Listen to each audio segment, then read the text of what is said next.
Hi friends, అందరికీ నమస్కారం. Friends, విజయవాడలో జరిగిన ఘటనపై మాజీ ముఖ్యమంత్రి జగన్ కీలక ప్రకటన అయితే చేశారు. సో దానికి సంబంధించిన వివరాలు తెలుసుకుందాము. వీడియో పూర్తిగా చూడండి, అలాగే తప్పకుండా లైక్ చేయండి. మరిన్ని అప్డేట్స్ కోసం ఛానల్ని సబ్స్క్రైబ్ చేసుకోండి. ఇంక వివరాల్లోకి అయితే వెళ్ళిపోదాము. ఆంధ్రప్రదేశ్ విజయవాడ భవానీపురంలో ఉన్న జోజీనగర్లో తాజాగా 42 ఏళ్ల కూల్చివేత వ్యవహారం అయితే వివాదాస్పదంగా మారింది. కోర్టు ఆదేశాలను సాకుగా చూపుతూ తాజాగా అక్కడ ఉన్న ఇళ్లను స్థానిక అధికారులు కూల్చివేయడం అనేది రాజకీయ రంగు పులుముకుంది. దీంతో ఆయా బాధితులందరూ విపక్ష వైసీపీ అధినేత వైఎస్ జగన్ ఆశ్రయించారు.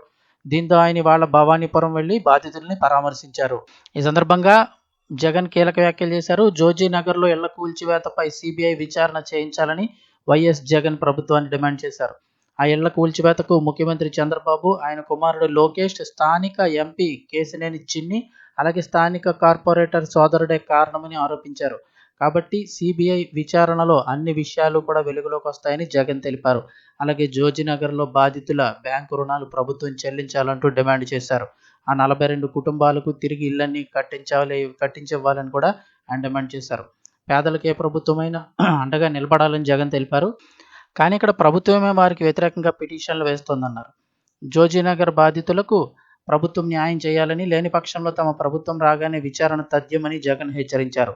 ఈ ఘటనకు బాధ్యులను బోనులో నిలబెట్టి తీరుతామన్నారు. జోజీనగర్ బాధితులకు పూర్తి అండగా నిలబడతామని, వారి న్యాయ పోరాటానికి పార్టీ తోడుగా ఉంటుందని జగన్ అయితే హామీ ఇచ్చారు.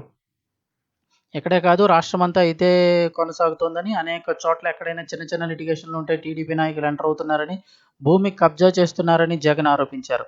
ఇంకా కొన్ని చోట్ల వారే స్వయంగా లిటిగేషన్లు పెట్టి కబ్జా చేస్తున్నారని విమర్శించారు. అందుకే ఈ వ్యవహారంపై వెంటనే సిబిఐ దర్యాప్తు జరిపించాలన్నారు. మరోవైపు జోజీనగర్ బాధితులకు మద్దతుగా జగన్ చేసిన వ్యాఖ్యలు, సిబిఐ విచారణ డిమాండ్పై సీఎం చంద్రబాబు స్పందించారు.